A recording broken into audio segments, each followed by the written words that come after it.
notre deuxième invité du jour, Roland Roussel, le patron du camping Alpes Dauphiné à Gap et du camping le Nautique. Alors, il le disait tout à l'heure, mais pour ceux qui nous auront rejoints en cours de route, on rappelle qu'outre ses activités professionnelles, il est engagé au syndicat des campings, à la chambre de commerce, à l'office du tourisme de la ville de Gap et au CDT, entre autres.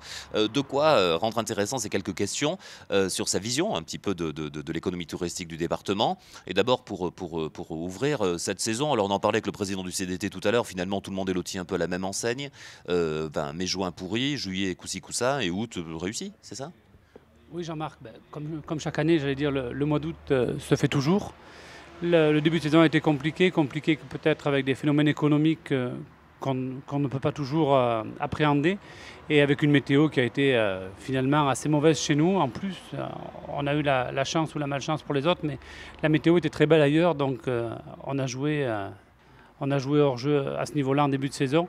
Le mois d'août s'était bien passé. Le mois de juillet a été superbe avec l'arrivée du Tour de France qui, pour nous, sur Gap, a amené une manne de population et des superbes images qui ont été relayées dans la presse nationale et internationale. C'est vraiment un bon souvenir qu'on aura de cet été 2013. C'est le passage du Tour qui a permis de booster la saison et le beau temps est arrivé avec ça. Donc la fin de saison était très agréable à ce niveau-là. Votre collègue président des campings, Michel Magalon, voisin d'ailleurs, puisqu'il a le camping du Rostoul, nous disait tout à l'heure en gros moins 17 cette année, c'est ça pour les campings? C'est ça, il y a quand même des disparités régionales au sein de notre département entre certaines zones de haute montagne qui, elles, ont encore peut-être plus souffert que les vallées de ce manque de beau temps, ce manque de chaleur qu'on a eu en début de saison. On va pas, ce que je disais tout à l'heure, on ne va pas en montagne au mois de septembre ni au mois d'octobre. On prévoit d'aller en montagne et faire de la rando au mois de mai, au mois de juin, au mois de juillet, au mois d'août, avec les vacances avec les enfants. Ce n'est pas une destination automnale. Donc maintenant, la saison, quoi qu'il en soit, à part quelques endroits précis où c'est qu'eux, ils peuvent encore tirer leur épingle du jeu, la saison sera faite et effectivement, elle sera de façon générale avec une légère baisse par rapport aux années précédentes. Un petit mot sur le tourisme, particulier à la ville de Gap. Vous êtes l'un des, j'allais dire rares, c'est pas à ce point-là, mais il y a moins évidemment de structures touristiques sur la ville de Gap que dans le reste du département des Hautes-Alpes. Il y a un nouvel élan depuis 2-3 ans à l'Office du tourisme dont vous faites partie à la faveur de l'arrivée d'une nouvelle équipe de direction, etc. Est-ce que d'après vous, les lignes qui sont tracées sont les bonnes sur la ville de Gap pour essayer d'animer, de rendre Gap une ville où l'on vit en vacances plutôt que d'y passer? Le tourisme de la ville de Gap, c'est un tourisme de ville, donc ce n'est pas une destination touristique en elle-même comme peut l'être une station estivale ou hivernale.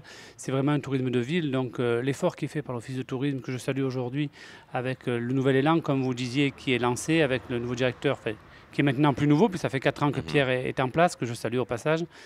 Et cet élan qui est donné va dans le sens, c'est-à-dire qu'on va faire un accueil, on va asseoir Gap dans son sens de capitale des Alpes du Sud, dans son sens de capitale douce, de cœur du département. On va se servir de Gap comme pôle central pour aller visiter toutes les Hautes-Alpes. Ce n'est pas une destination en elle-même, mais c'est une destination à part entière. Difficile aussi d'animer une ville comme Gap l'été quand les gens font de l'animation toute l'année, les associations, etc. On a vu un débat sur Internet là au début août où beaucoup disaient finalement, à part les nocturnes, il ne se passe pas tant de choses. Alors il y a Famille Seule, il y en a quand même des choses si on cherche un tout petit peu. Mais l'impression, parce que ça compte, l'impression c'est pas forcément toujours la réalité, mais c'est que ça manque d'animation, etc. Est-ce que c'est ce que vous ressentez aussi? Ou est-ce que finalement les gens sont satisfaits dans des animations propres, par exemple ici au camping d'Alpes Dauphiné? Après, dans les lieux touristiques tels que nous sommes ici aujourd'hui au camping Alpes Dauphiné, nous avons une animation propre qui est destinée à nos clients. Mais il est vrai que pour rebondir sur la ville de Gap, en période de juillet-août, tout ce qui est associatif, tout le monde associatif qui anime durant toute l'année la ville disparaît parce que ce sont les congés, c'est tout à fait normal. Donc on se retrouve avec un tourisme de ville à ce moment-là. C'est comme Paris est superbe à visiter au mois d'août parce qu'il n'y a pas de Parisiens, il y a moins d'animation. C'est un peu le phénomène, c'est le pendant de l'activité annuelle de la ville de Gap, qui a un tourisme beaucoup plus annuel qu'estival. Un petit mot sur cet établissement pour terminer, le camping Alpes Dauphiné. Ça fait partie, alors quel terme je vais choisir, des grandes marques de la ville de Gap. En tout cas, ça fait partie de l'histoire de la ville finalement, votre affaire. Hein. Ça fait partie un peu de l'histoire. Ouais. C'est à 50 ans l'année prochaine. Ça fait longtemps que le camping est sur la montée du col Bayard. Une affaire de famille, une histoire qui est partie de l'Oregon pour arriver ici sur les arpents de terre de la montée du col Bayard. C'est la suite. Je m'y attarde un petit peu là, sur l'histoire.